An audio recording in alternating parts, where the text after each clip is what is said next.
Bonjour à tous et bienvenue sur Mosaïque, une émission un peu particulière aujourd'hui. Vous le voyez, je suis entourée de collégiens. Les jeunes, vous dites bonjour? Bonjour. Alors je vous les présente, ce sont 24 élèves de 4e. Ils sont scolarisés au collège Jean Settlinger de Rohrbach dans une classe média. Tout au long de l'année, ils ont fait des activités liées aux médias dans le cadre des EPI, les enseignements pratiques interdisciplinaires. Et puis cette année, un petit peu particulière pour eux, se termine par une visite de Mosaïque et on est ravis de les accueillir ici. Avant d'assister à cette émission en direct, ils ont pu visiter les coulisses de la chaîne, faire connaissance avec l'équipe et observer les moyens techniques. Et en plus, ils ont promis d'être sages comme des images, n'est-ce pas, pendant cette demi-heure d'émission. Allez, on commence tout de suite avec le tour d'horizon de lecture en 60 secondes. Jean-Michel, votre conseiller isolation.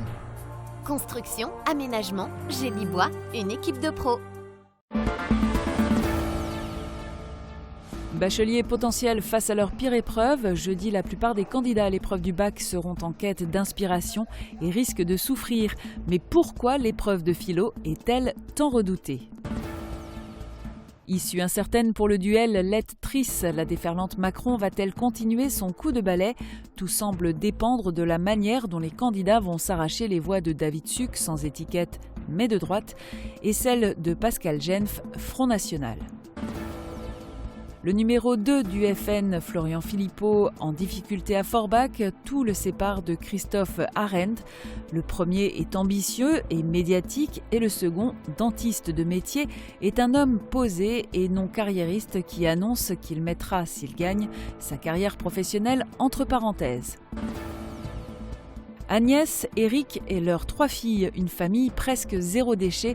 À force de volonté, d'imagination et de quelques astuces, ils ont atteint un niveau d'excellence en matière de gestion de leurs déchets ménagers. À 5 personnes, ils génèrent un sac bleu en 2 mois et demi. C'était la fête du Auberg, l'amicale Contact, formée d'anciens patients, a organisé sa fête de l'amitié. Des artistes locaux, notamment le brass band de Kerbach ou encore Charel, ont animé l'après-midi qui célébrait les 30 ans de l'amicale.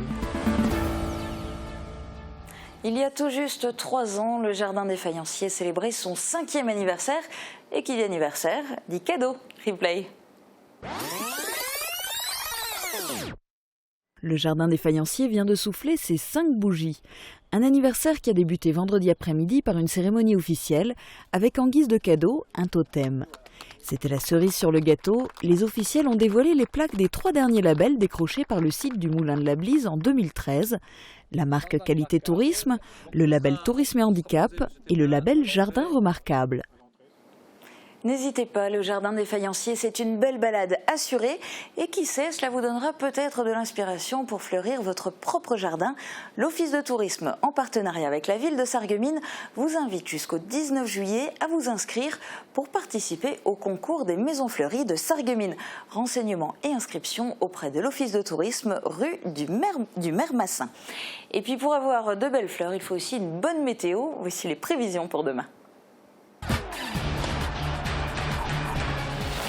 Avec le Crédit Mutuel, partenaire des grands événements sportifs.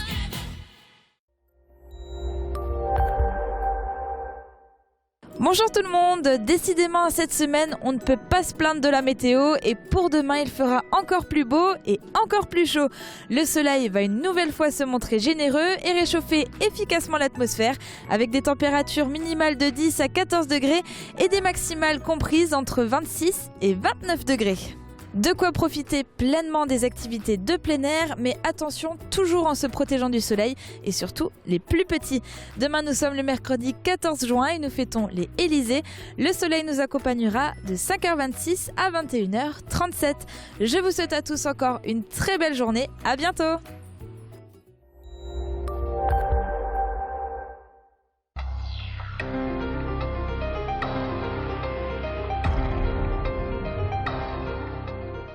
Les travaux rue Gutenberg, c'est presque fini. Initialement, la durée prévue pour ce chantier était de 8 mois. Malheureusement, les ouvriers ont pris du retard, mais ils viennent de poser l'enrobé. Pour cette opération, ils se sont retrouvés un soir afin de couler le macadam en perturbant le moins possible l'activité en zone industrielle. Reportage d'Aline Ham et Thomas Drouin. Le calme est revenu rue Gutenberg. C'est une fois la zone industrielle déserte que les ouvriers entament les travaux. Au programme, la pose de l'enrobé. C'est quasiment la touche finale de ce chantier, une route refaite à neuf, une nouvelle piste cyclable et des trottoirs. Même si le chantier a déjà pris du retard, un arrêt de 2 semaines est maintenant prévu avant de reprendre les travaux avec la mise en place de l'éclairage public début juillet. C'est après cette étape qu'auront lieu les finitions de la couche d'enrobé. Et le tout ne sera terminé que cet automne, car après la mise en place des trottoirs, de la piste cyclable et de l'éclairage, ce sera au tour des espaces verts. C'est presque les vacances, il est temps de se mettre à bouger. Les 11-17 ans vont bientôt pouvoir pratiquer un max d'activités. L'opération menée chaque année depuis 10 ans par la ville de Sarreguemines en partenariat avec les acteurs culturels, socioculturels et les associations sportives reprend du service, toujours avec le soutien du conseil départemental de la Moselle. La semaine estivale d'activité aura lieu cette année du 26 juin au 1er juillet et ça, c'est une grande nouveauté. Explication.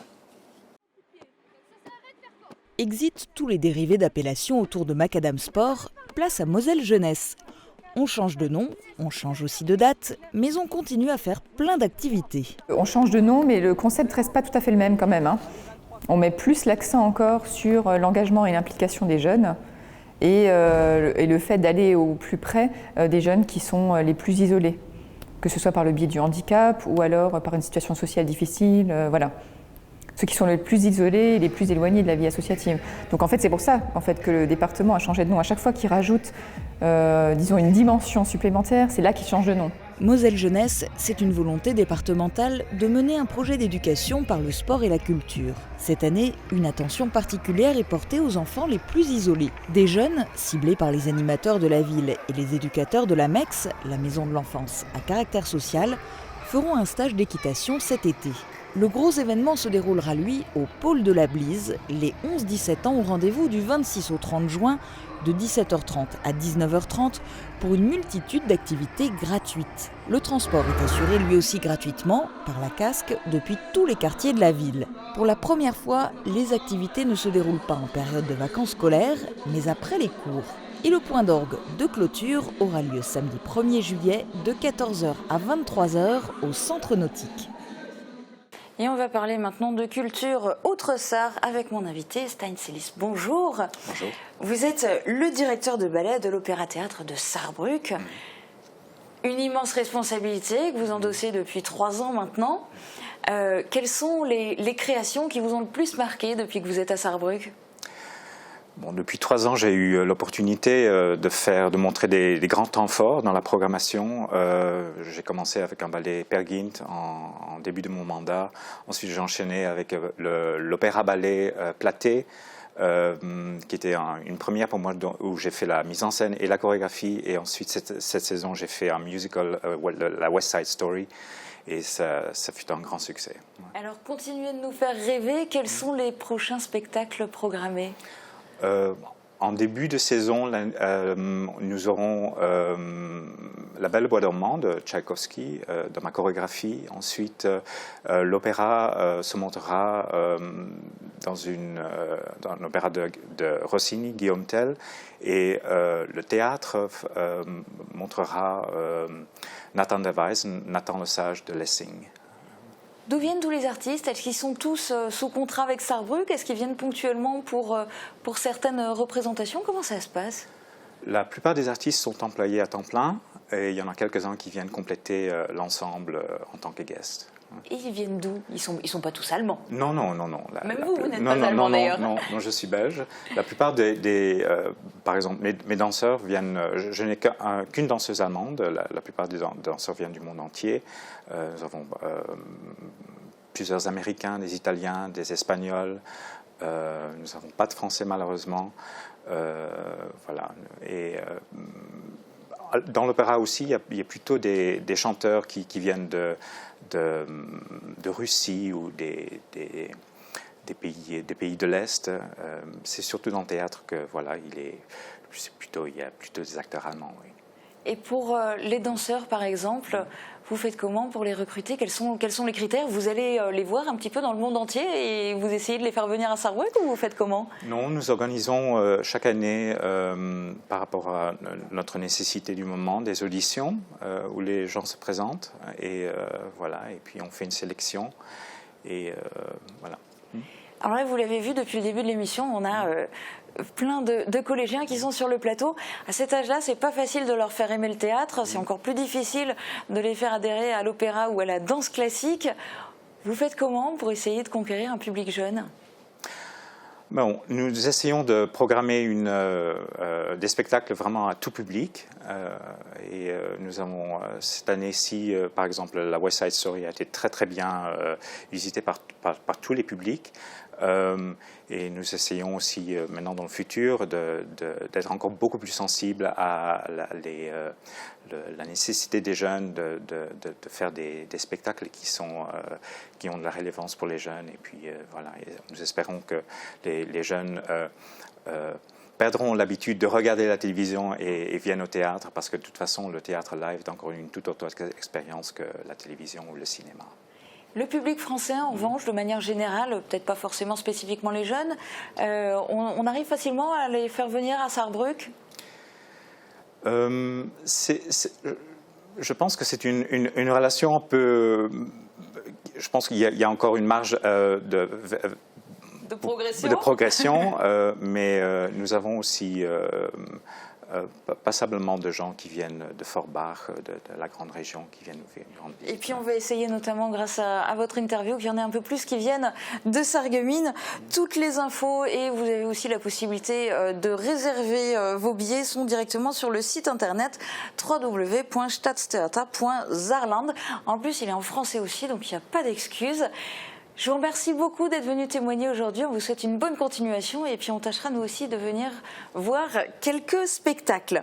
Et puis des billets pour l'Opéra Théâtre de Sarrebruck, c'est aussi une super bonne idée cadeau à garder dans un coin de la tête, en particulier en cette période de fête des pères qui approche à grands pas, puisque ça y est, c'est dimanche. On a demandé justement à un passant ce que ça représente pour lui, des propos recueillis sur le vif. La fête des pères approche et on aurait aimé savoir quelle est la première chose à laquelle vous pensez quand on vous dit fête des pères. Cadeau pour mon père justement, le rendre heureux, comme il a pu nous rendre heureux à nous durant notre enfance. Et est-ce que vous avez un souvenir de fête des pères qui vous a marqué, alors que ce soit quand vous étiez jeune ou là quand vous êtes plus grand? Pas spécialement, on va dire le premier bon souvenir que j'ai eu, c'est quand j'ai pu faire mon cadeau de moi-même. Mettre de l'argent de moi-même, que ce soit pas maman et papa qui me donnent pour offrir un cadeau, c'était, on va dire, ça l'a rendu heureux et moi avec, quoi. Et est-ce que pour vous c'est important qu'il y ait une fête des pères? Assez. Je trouve que c'est assez peu, parce qu'un jour dans l'année pour fêter nos papas, je trouve que c'est assez peu justement. Comment dire ça? Il faudrait pas attendre la fête des pères pour leur offrir des cadeaux, c'est ça? On leur offre trop peu par rapport à ce qu'eux nous donnent quand on était plus jeunes, même maintenant. Je veux dire, maintenant j'ai 21 ans, ce qui n'empêche que mes parents font beaucoup pour moi. Et que, bon, par rapport à ce que je leur donne pour la fête des pères et fête des mères, je trouve que c'est pas assez. Est-ce que vous avez un exemple en tête? Est-ce que vous vous souvenez d'un cadeau en particulier? Comme cadeau, mon père est un peu fan de voitures. Un stage dans un circuit revient pas énormément cher et c'est très bien pour ce que c'est, quoi. Quand les beaux jours arrivent, ils ne manquent pas l'occasion de ressortir leurs crampons. Les membres de la section foot de Continental Sarreguemines ont enfilé leur maillot d'entreprise pour défier une équipe voisine, Ineos Sarralbe. Retour sur ce match amical 100% vétéran qui s'est disputé au Stade de la Vallée à Frauenberg. C'est un reportage d'Aline Ham, Jordan Curie-Hilton et Thomas Drouin. Ce n'est pas un derby, mais presque. Sur la pelouse du stade de Frauenberg, les salariés de l'usine Continentale de Sarreguemines et ceux d'Ineos à Sarralbe sont ultra motivés. Dans chaque équipe, les collègues deviennent partenaires pour défendre les couleurs de leur entreprise respective, tout en partageant leur passion pour le ballon rond. Passionné certes, mais aussi avide de but puisque le filet a tremblé pas moins de 7 fois au cours d'une rencontre qui a profité de conditions météorologiques idéales. Ce sont les Sarregueminois de la Conti qui sont sortis vainqueurs de ce duel. Score final 5-2.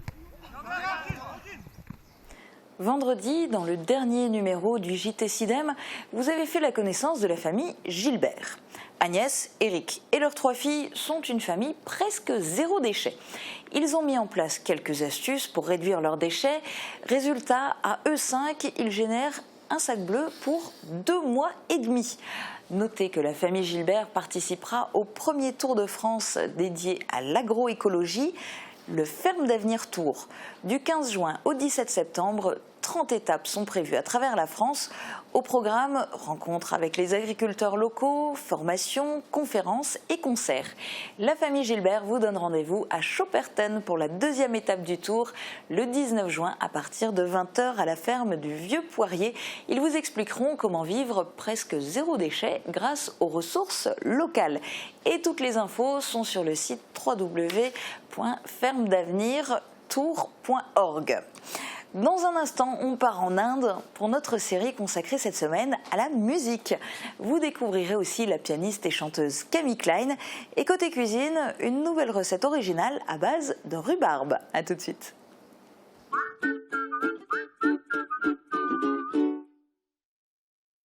Les 24 et 25 juin, grand week-end de fête à Sarreguemines pour le 26e festival des arts de rue de la Saint-Paul. De 14h à la tombée de la nuit, découvrez plus d'une centaine d'artistes dans les rues de la ville. Spectacles acrobatiques ou humoristiques, fanfares, concerts, sans oublier la rue des Potiers et un grand marché autour de l'artisanat. Il y en aura pour petits et grands. Le samedi 24 juin dès 22h30, assistez au fantastique spectacle nocturne de la compagnie Les Tambours de Feu. Tout un programme à découvrir sur www.sarreguemines.fr. Oh, oh, et, oh, maintenant ça suffit. Hein. Toi, tu vas te faire appareiller. Restez en sécurité avec la passion de l'audition.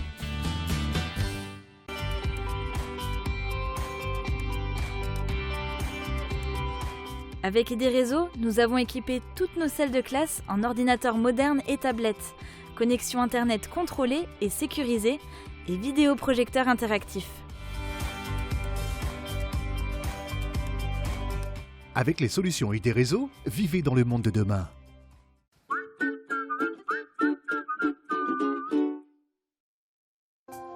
Transport, matériel médical, aide à domicile. AVS Santé, notre métier, vous accompagner.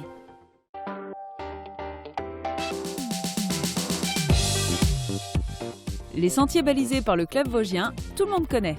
Demain, découvrez un autre aspect du travail de ces randonneurs bricoleurs à l'œuvre dans la forêt de Sarinsmain. Suivez le guide sur Mosaïque. On change de continent dans la série de Mosaïque, direction le nord de l'Inde à la rencontre de Manish Pingle, un slide guitariste très réputé dans son pays. En Europe, on le connaît également pour son travail d'ingénieur du son, notamment pour le film L'Odyssée de Pi. Ce musicien est venu jouer au Terminus à Sarreguemines. Il nous présente la slide guitare indienne. Cet instrument fit une apparition remarquée dans la musique classique indienne en 1960, avant d'inspirer des générations de musiciens. Aujourd'hui, ce son est tout à fait associé à la musique raga.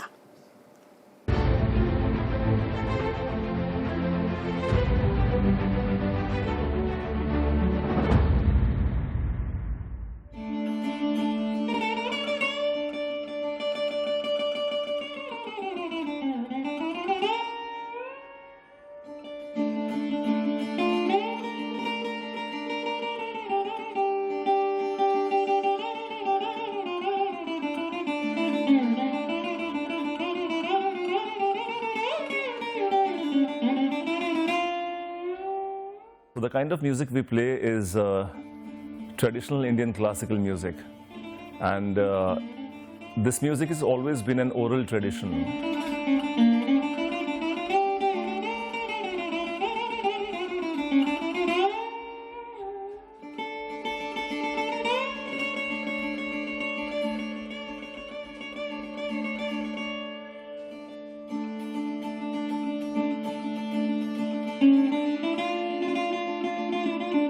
What I play is a special instrument, which is a guitar modified. Usually guitars, you know, the way you play with normal 6 strings. Mine, I play putting it on a lap, and it's got 19 strings.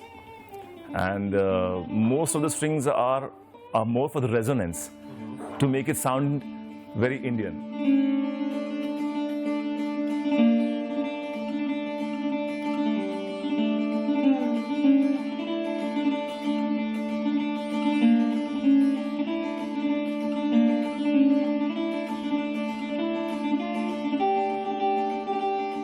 The instrument which I play is a very modern instrument. Guitar has been played for many years, which we all know. But this instrument started perhaps in 1960s, where a person called Braj Bhushan Kabra, he decided to play Indian classical music on this instrument. So that's how it began, and it's relatively new. So it's still been modified, it's still been, people experiment on it, and whoever comes brings something new with the instrument, new technique, a new kind of approach to the music.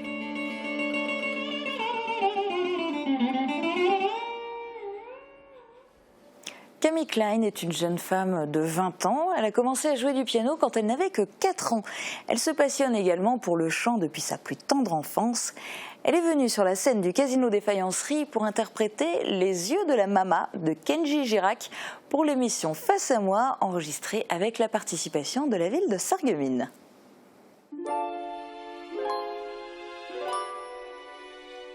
Je m'appelle Camille et j'ai 20 ans. Je viens de Hambar et je fais de la musique depuis toute petite puisque j'ai commencé le piano à l'âge de 4 ans et demi. J'ai ensuite suivi des cours au conservatoire de Sarreguemines et j'ai jamais arrêté la musique.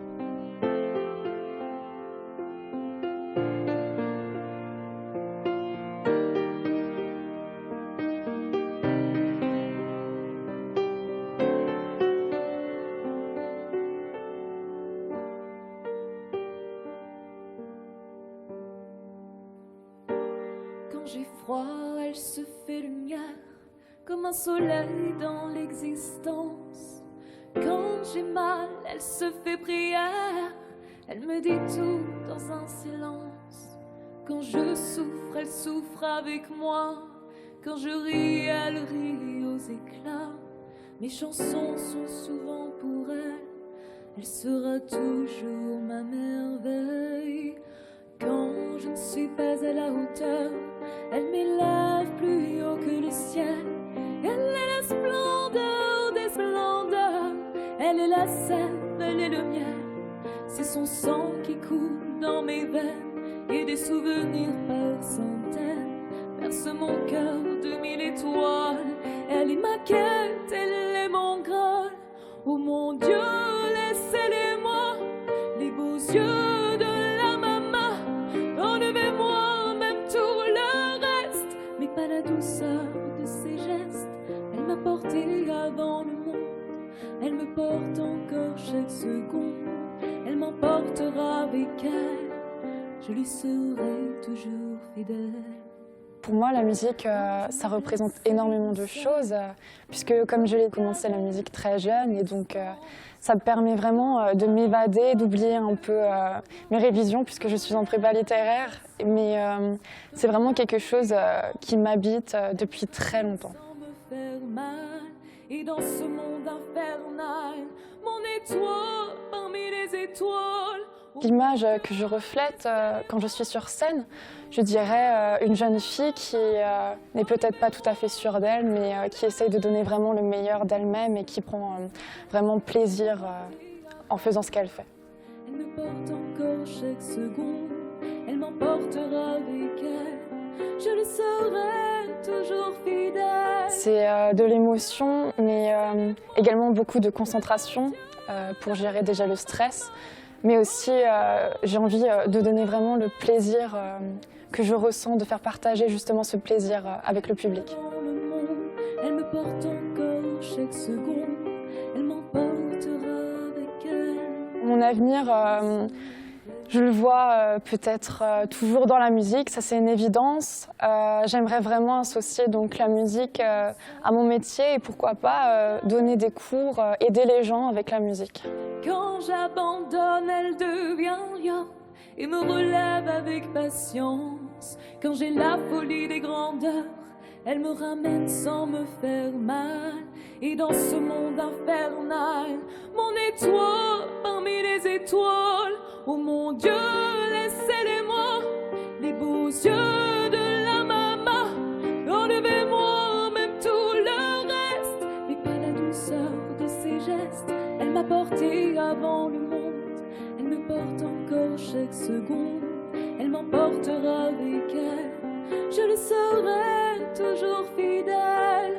Oh mon Dieu, laissez-les-moi, les beaux yeux de la maman. Enlevez-moi même tout le reste, mais pas la douceur de ses gestes. Elle m'a porté avant le monde, elle me porte encore chaque seconde.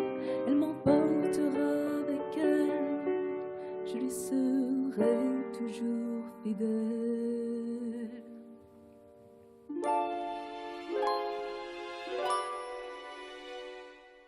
On continue maintenant notre série de douceurs autour de la rhubarbe avec un tiramisu rhubarbe et spéculoos à déguster bien frais.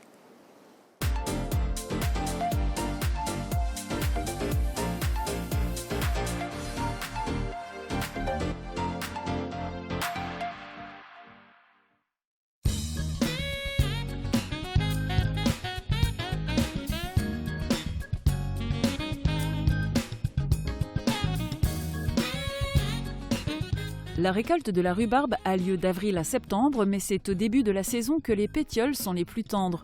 En juin, on choisira donc de la cuire longtemps, comme ici pour un tiramisu.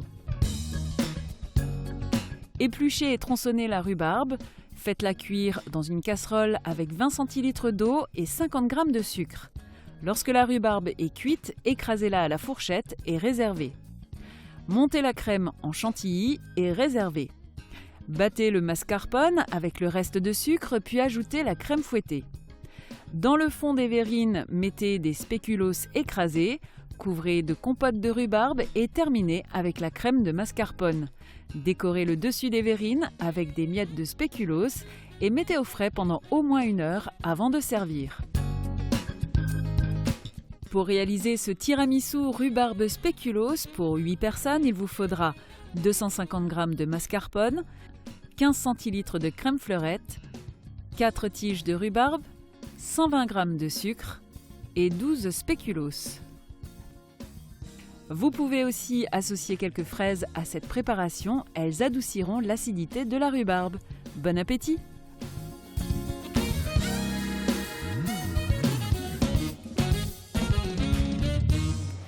C'est presque la fin de cette émission, il me reste juste une petite minute pour essayer d'en savoir un petit peu plus de comment ils ont vécu ça de l'intérieur. Tanguy, bonjour. Bonjour. Tu as été désigné porte-parole de ta classe, je crois que tu étais volontaire en plus, oui. Tant qu'à faire. Alors dis-moi, comment ça s'est passé ce matin? C'était bien, ça m'a plu. Qu'est-ce qui t'a plu? Est-ce qu'il y a des choses qui t'ont surpris? Tu t'attendais à ce que tu as vu ou pas? Il y a des matériaux qui m'ont assez impressionné. Voilà. C'est-à-dire les caméras, quoi d'autre? Les caméras, le drone. Ah oui, vous avez vu le drone aussi. T'en as déjà piloté un de drone? Ouais, une fois, ouais. Mais pas aussi énorme. Pas aussi gros. Et tu fais attention que ce soit surtout pas au-dessus de gens. Oui. Est-ce que ça t'inspire? Est-ce que tu sais ce que tu as envie de faire plus tard? Pour le moment, non, mais ça m'intéresse. Ok, on aura peut-être l'occasion de se revoir, notamment les fameux stages d'observation en 3e, c'est ça chez vous? Oui. Et ben voilà. Merci beaucoup à tous d'avoir été avec nous aujourd'hui. Bonne continuation.